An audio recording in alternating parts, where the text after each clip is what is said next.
네, 공기업 그것을 알려준다 계속 함께하고 계신데요. 상반기 주목할 만한 공공기관을 하나씩 정해서 소개해드리는 시간 가지고 있습니다. 네, 오늘 이 시간은요, 러닝놀이터의 최지연 대표와 함께합니다. 어서 오세요. 네, 안녕하세요. 네, 반갑습니다. 와, 의상도 이제 화사해지셨어요. 네, 봄이라서요. 신경 그러니까요. 썼습니다. 좋습니다. 오늘은 한국가스공사 채용 정보 준비해 오셨을 텐데요. 우선은 어떤 기업인지 좀 간략하게 알려주세요. 네, 한국가스공사는 국내에서 천연가스 사업의 1호 기관이자 세계 구매력 2위인 시장 공기업입니다. 시장 공기업이라고 하면 자산 규모 2조 원 이상이고 총 수입액의 85% 이상이 자체 수입으로 운영되는 공공기관을 말하는데요. 국내 공공기관 중에서 시장 공기업은 올해 기준으로 16개가 있는데요. 그중에서 하나의 회사이기 때문에 아주 많은 관심을 받고 있습니다. 오늘 제가 코가스 한국가스공사를 선정한 이유는 많은 관심을 받는 기업이기도 하지만 다음 달에 채용이 예정되어 있다고 합니다. 그래서 선정을 했는데요. 2021년 코가스 취업 준비하시는 분들 오늘 이 시간 함께 하시면서 준비 같이 하시면 좋겠습니다. 네, 다음 달도 채용이 올라올 예정이라고 하니까 준비하시는 분들 눈 크게 뜨시고요. 귀도 쫑긋 세우시고 자세히 좀 정보 많이 또 얻어가셨으면 좋겠습니다. 일단 채용 규모가 제일 궁금한데요. 어느 정도일까요? 네, 작년 한 해 동안 규모를 좀 살펴보면요. 채용 공고 기준으로 일반직, 별정직 83명, 그리고 고졸 전형 10명 해서 총 93명, 그리고 체험형 인턴은 235명이 진행이 됐었습니다. 작년 상반기 때 코로나19 때문에 좀 채용 일정이 미뤄지면서 각각 상반기, 하반기 채용되던 것이 통합 채용이 되었고요. 그 직전 연도에 비해서는 좀 신규 채용 인원이 줄었습니다. 올해 계획을 좀 말씀드리면요. 올해는 일반 연구직 그리고 별정직 해서 110명이 이고요. 고졸은 12명, 그래서 총 122명이 예정되어 있고요. 체험형 인턴은 150명이 예정되어 있습니다. 기존처럼 상반기, 하반기 나눠서 채용이 이루어질 거고요. 네. 지금 말씀드린 대로 채용 계획 기준이기 때문에 다음 달에 정확하게 공고가 나면 정확한 인원이 확인 가능합니다. 네. 그래도 올해는 조금은 인원이 늘어난다고 하니까 다행인 것 같은데 좀 자세히 보면 인턴 있잖아요. 체험형 인턴이 네. 작년보다는 좀 규모가 줄어든 것 같아요. 네. 말씀하신 대로 작년에 비하면 인턴 규모가 좀 줄었지만요. 작년은 조금 이례적으로 최다 인원을 뽑은 해였습니다. 보통 코가스가 연 1회 하반기에 평균적으로 60명에서 80명 정도를 체험형 인턴을 모집하고 있는데요. 그에 비해서 작년에는 굉장히 많은 수치였고요. 그 기준으로 본다면 올해 150명이 예정되어 있기 때문에 한 2배 가량 정도 규모가 늘었다고 보셔도 될 것 같습니다. 최근에는 인턴 기간이 2개월에서 3개월로 확대가 되었고요. 지역 본부도 좀 다양하게 확대가 되었기 때문에 인턴의 기회를 확대하고 있는 추세이다라고 보셔도 무방할 것 같습니다. 그런데 좀 미리 말씀드리면 이 코가스에서 체험형 인턴을 하셨더라도 정규직 채용 다시 재지원을 할 때 가점 사항이 없습니다. 이 부분이 굉장히 아쉬울 것 같은데요. 공식적으로 가점을 받을 수 없기 때문에 자소서에 직무 관련 실무 경험을 조금 자세히 녹여내셔야 될 것 같습니다. 네, 가점은 일단 없습니다. 하지만 좀 일단 경험했다는 것 자체가 자소서나 면접에서 녹여낼 수 있는 그 부분이 많기 때문에 인턴직도 많이 좀 생각해 주셔야 될 것 같습니다. 그럼 코가스 오늘 좀 저희가 꼼꼼하게 짚어볼 텐데요. 주로 어떤 분야에서 채용이 이루어지는지 이 부분부터 살펴볼까요? 네, 채용 분야는 크게 6개의 직군으로 구분이 되어 있습니다. 네, 먼저 경영 지원을 보면요. 경영 관리, 경영 기획, 경영 정보, 인사 노무, 재무 관리, 안전 품질 환경, 총무 직무로 모집이 되고 있고요.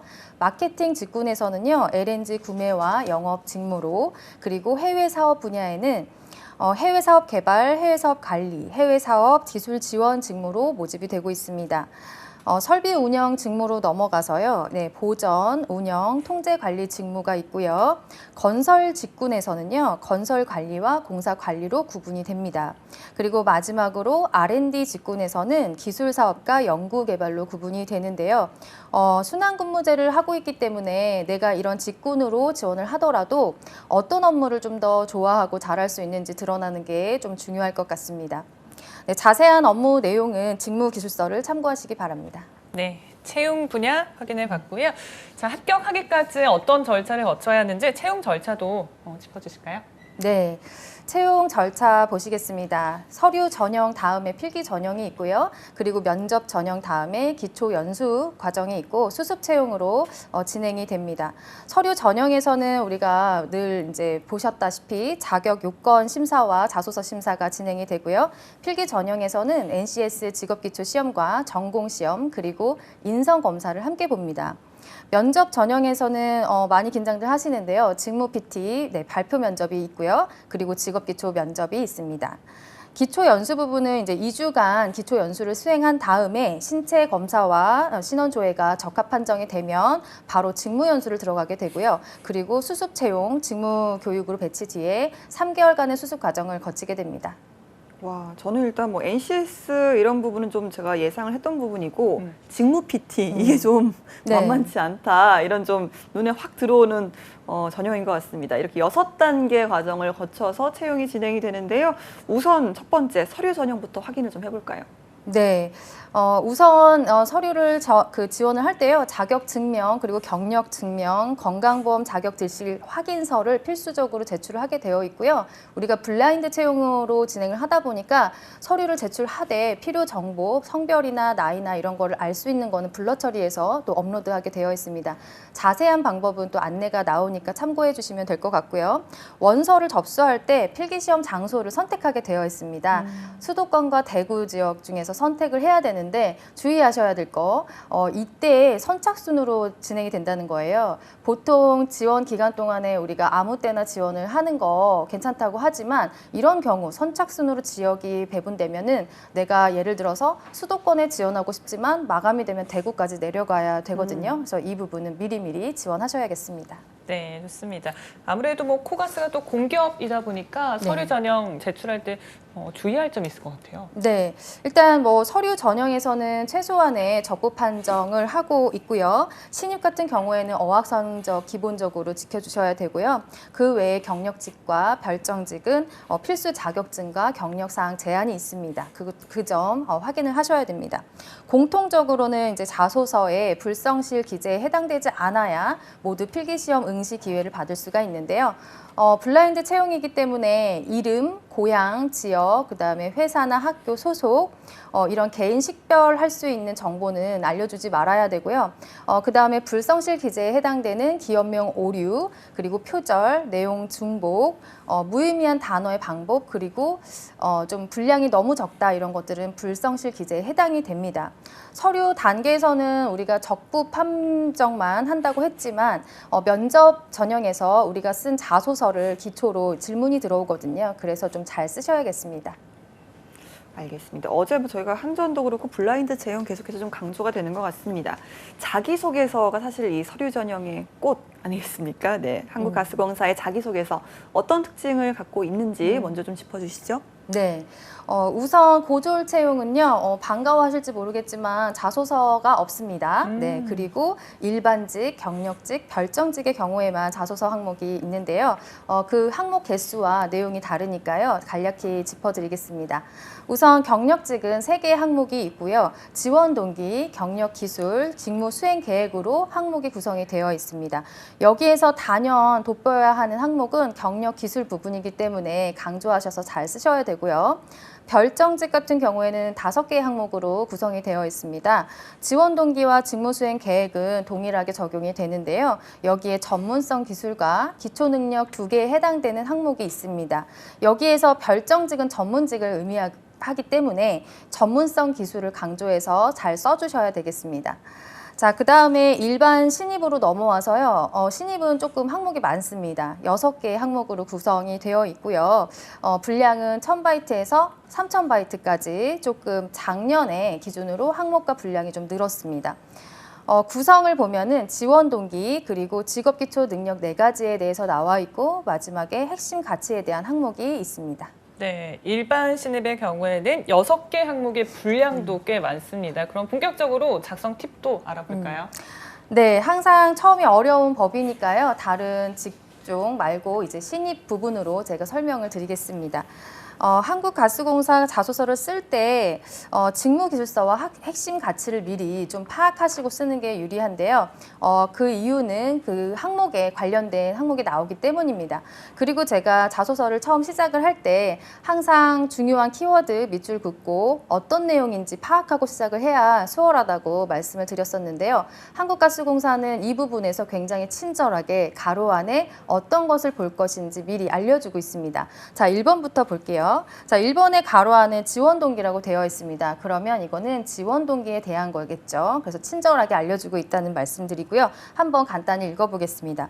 자신의 지원 분야의 전문성을 높이기 위한 노력. 이 부분이 굉장히 중요한데요. 전문성에 밑줄 그으시고요. 지원 동기를 쓸 때 나의 전문성을 어떻게 드러낼지 이 부분을 강조해서 써야 된다는 겁니다. 예를 들어서 내가 지원하는 직무를 하나 선정을 하시고요. 그 직무의 담당자가 되기 위해서 전문성을 쌓기 위해서 어떤 노력, 어떤 공부, 어떤 경험을 쌓았는지를 구체적으로 과정과 절차를 설명을 해줘야 됩니다. 그 다음에 밑에 보면 또한이라고 해서 계속 이어져서 나오는데요. 이 지원 업무와 내 경력이 내 전문성을 쌓기 위한 그런 노력들이 어떤 관련이 있는지 연관지어서 설명을 해주시고요. 앞으로 어떤 일을 수행할 때 도움이 될 것인지 좀 적용 방법에 대해서도 얘기를 해라라고 되어 있습니다. 이 1번의 참 분량을 보면 압박이 좀 시작이 됩니다. 1500자죠.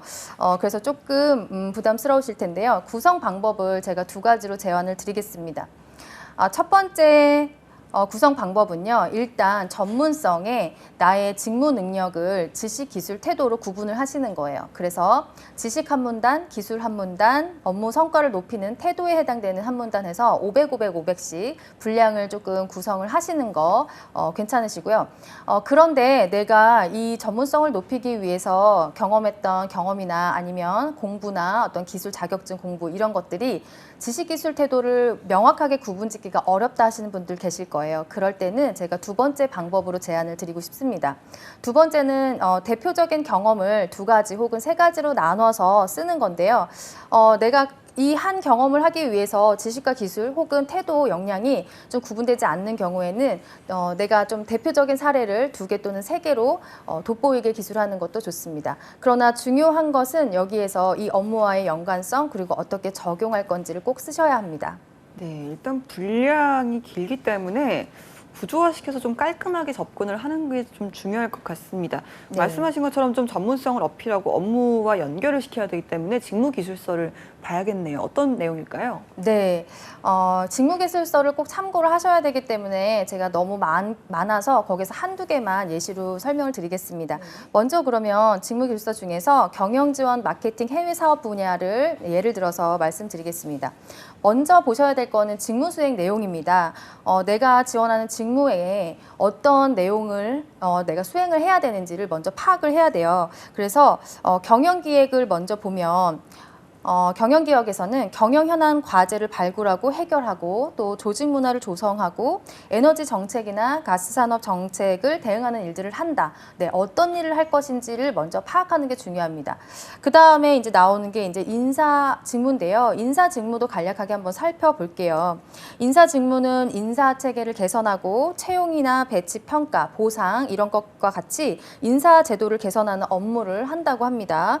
여기에서 필요한 역량을 갖췄다고 말을 해야 되기 때문에 우리가 대략적으로 어떤 업무를 수행하는지 안다면 필요 역량으로 넘어가서 확인을 해야 됩니다. 네, 필요 역량에는 지식과 기술, 태도 이 3가지가 포함되는 거죠? 네, 맞습니다. 지금 말씀하신 것처럼 필요 역량은 지식, 기술, 태도인데요. 지식 먼저 어떻게 적용하면 좋은지 설명드리겠습니다. 우선 지식에서 경영계획을 보면 어떤 지식을 원하냐면 이 내용들을 조금 간략히 읽어봤을 때 기업 환경 혹은 경영학 원론, 경영 전략, 기업 윤리, 그리고 투자 분석 이런 것과 관련된 전공 수업을 들은 바가 있다면 이런 것들을 들었다. 그리고 어떤 부분을 이해를 높였다라는 걸 기술을 해주시는 겁니다. 그런데 전공 수업에 이런 것이 없다고 하더라도 혼자서 공부를 할 수 있잖아요. 경영서적이나 기타 다른 전문서적을 내가 읽으면서 독학한 경우에도 써주셔도 되고요. 그래서 에너지 정책들, 이슈들이 있는데 이런 뉴스들을 공부하면서 내가 이해를 높였다라고 기술을 해주셔도 됩니다. 두 번째 인사 직무 같은 경우에는 인사 관리나 조직 관리, 직무 분석과 관련된 과목을 수강했다면 이 과목들을 수강하면서 이 부분에 대한 이해를 높였다고 기술을 해주시는 게 좋습니다. 이것도 마찬가지로 독학할 수도 있고요. 또 직무 교육을 별도로 받을 수도 있는데 이런 부분들을 내가 공부를 하면서 인사에 어떤 직무와 연관이 있고 어떻게 업무를 수행할 때 도움이 될 수 있다라고 연결시켜서 해주셔야 됩니다. 제가 시간상 제가 2가지만 직무로 말씀을 드렸지만 다른 직무들이 많으니까요. 나한테 해당되는 직무에서 내가 배운 내용을 같이 매칭시켜 보시면 좋겠습니다.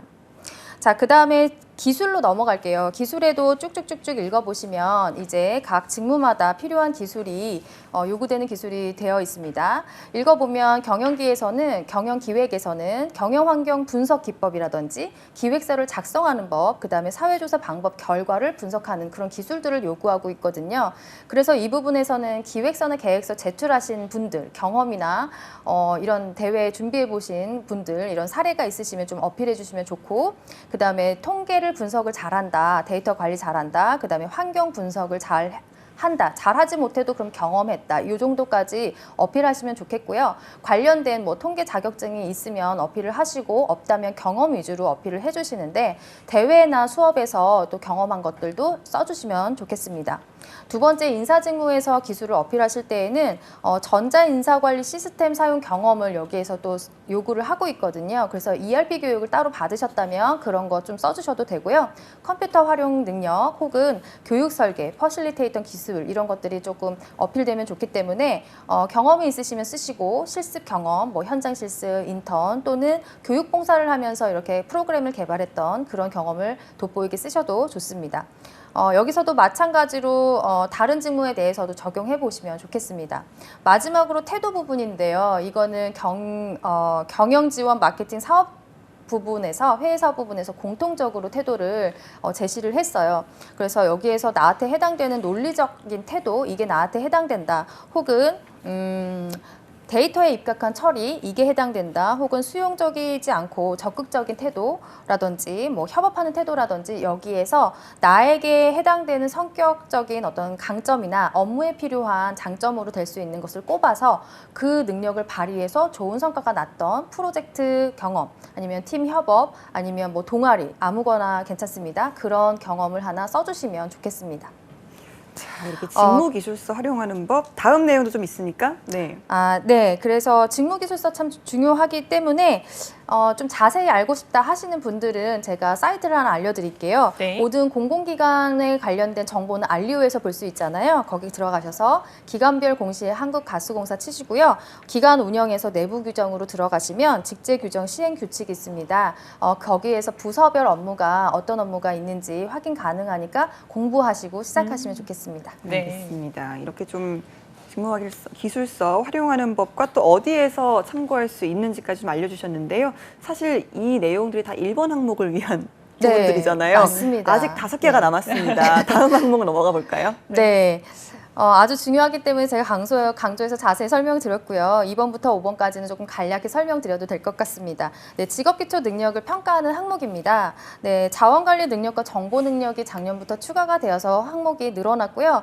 대신에 분량이 1,500바이트였는데 1,000바이트로 줄었어요. 500자 하면 우리가 보통은 부담 없는 정도이다라고 생각을 하시니까 전에 비해서는 작성하시기에는 조금 수월하실 것 같습니다.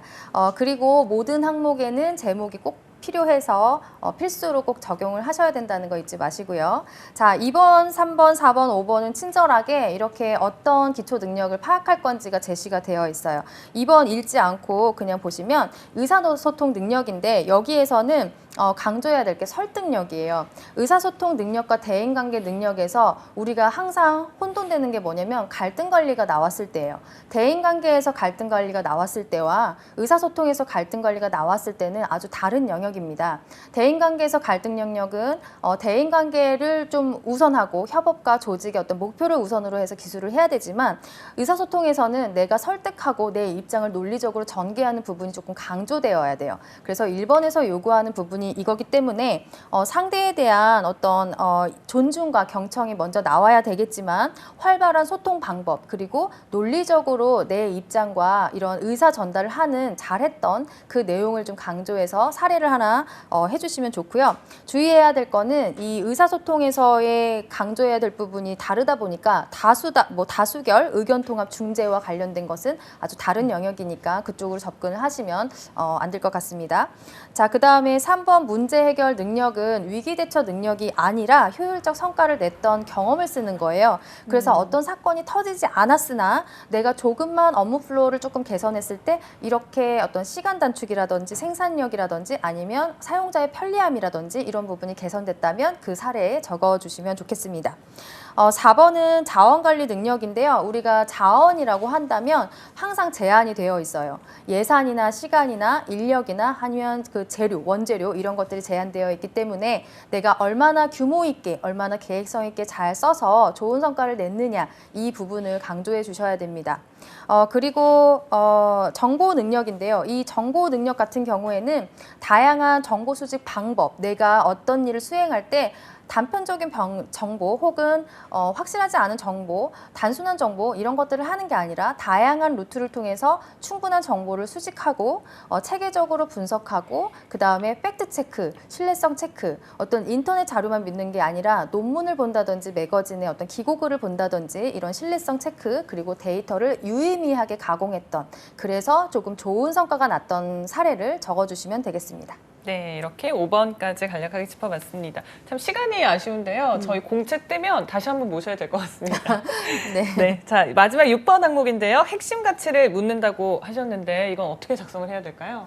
네, 6번 마지막 핵심 가치인데요. 이 공사 같은 경우에는 핵심 가치가 두루두루 전 전형에 숨어들어 있습니다. 인성 검사에도 마찬가지, 필기 전형, 그리고 면접 전형, 여기 자소서에도 마찬가지인데요. 핵심 가치를 적용하는 부분이 굉장히 중요하기 때문에 이 부분 먼저 짚어야 하고요.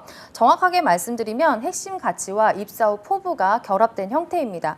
1,500자이기 때문에 먼저 제가 구성을 제안을 드리면 일단 핵심 가치 750 그리고 입사 후 포부 750으로 구분을 해서 쓰시는 것도 괜찮고요. 핵심 가치의 중요한 사례들이 좀 상세히 기술되다 보면 750자도 충분히 쓰실 수 있을 것 같습니다. 그러나 핵심 가치가 4개이기 때문에 하나를 선정하라고 했지만 저는 2개까지는 선정해도 괜찮다고 보고요. 핵심 가치는 조직과 얼마나 부합하는지를 보여주는 거기 때문에 이 아래에 보이는 4개 중에서 2개를 선택하고 각각 500씩 잡고 그 다음에 마지막 500은 입사 후 포부로 잡는 거예요. 여기에 4가지 핵심 가치가 나와 있는데요. 세계를 향한 도전, 미래를 향한 변화, 그리고 사회에 대한 책임, 사람에 대한 신뢰 이렇게 있습니다. 4가지를 내가 조금 믹스해서 쓰는 것도 괜찮아요. 도전과 변화가 약간 비슷하기 때문에 500, 500 해서 핵심 가치를 쓰는 것도 괜찮고 아니면 책임과 신뢰가 조금 연관되어 있기 때문에 책임, 신뢰를 각각 500씩 쓰고 핵심 가치를 쓰는 것도 괜찮습니다. 그래서 여기서 중요한 거는 내가 변화한 사례, 예를 들어서 3번을 핵심 가치로 쓴다면 내가 변화를 해서 좋은 성과를 냈던 사례를 써야 되겠죠. 그런 내가 변화하는 사람이다라는 걸 보여주고 한국가스공사가 나아가야 될 방향과 그 다음에 내가 어떤 직무로 함께 할 수 있을지 실천 방안에 대해서도 같이 써주셔야 됩니다. 이 부분을 쓰려면 굉장히 중요한 부분이 뭐냐면 사업 부분 그리고 한국가스공사의 최근 이슈들을 같이 공부하셔야 잘 쓰실 수가 있습니다. 네, 일단 회사에 대한 파악도 잘 해야 될 것 같고요. 특히나 좀 최근 이슈 같은 것들은 좀 알아두면 결국은 면접장도 그렇고 써먹을 곳이 많은 것 같습니다. 네. 한국가스공사의 최근 이슈 대표적으로 좀 어떤 게 있을까요? 네, 대표적인 이슈라고 한다면 신사업 부분과 관련해서 말씀을 드릴 수 있을 것 같아요. 첫 번째는 수소 사업인데요. 우선 세계적으로 온실가스 감축, 그 다음에 저탄소 경제, 신재생 에너지에 대한 전환이 계속 요구되고 있기 때문에 수소 사업을 확대를 했는데요. 일단 한국가스공사 같은 경우에는 전국에 가스 배관이 있고 그 다음에 공급망이 넓어서 이것들을 활용해서 수소 사업을 좀 주력할 수가 있었습니다. 이것과 관련해서 내가 지원한 직무에서 할 수 있는 역할과 내가 기여 부분 좀 연결시켜서 써주시는 게 중요할 것 같고요. 두 번째 또 신사업이라고 한다면 LNG 벙커링이에요. 국제사회기구가 또 제안을 했는데 선박 연료에 그 황산 화합물 배출량을 규제했기 때문에 우리가 선박 연료를 LNG로 전환하는 사업으로 좀 주목을 하고 있거든요. 이 부분과 관련해서도 내가 지원한 직무와 또 사업이 나아가야 될 방향을 좀 연결시켜서 써주시는 게 중요합니다. 이 외에도 여러 가지 이슈가 있을 텐데요. 일단 이런 신사업 이슈 같은 경우에는 정책이나 규제, 그다음에 해외 시장 경제 이런 부분들과 밀접하게 연관되어 있기 때문에 그 배경까지 같이 공부하는 게 중요하겠습니다. 네, 이렇게 자소서 작성법 알아봤습니다. 자, 필기 전형으로 넘어가 보려고 하는데 어떻게 네. 구성되어 있을까요, NCS? 네, 필기 전형이 조금 어렵습니다. 다른 공기업에 비해서 어렵다고 약간 소문이 나야 있는데 사실 필기 시험이 쉽다면 다들 붙겠죠. 네, 그래서 우리가 흔히 가스공사라고 하거든요. 네. 너무 들어가고 싶어서 네, 가스공사 어떻게 구성이 되어 있는지 보겠습니다. 필기 시험 과목은 두 과목으로 구성이 되어 있는데요. 하나는 NCS 직업기초 능력 과목이고요. 하나는 직무수행 능력 전공시험 과목입니다.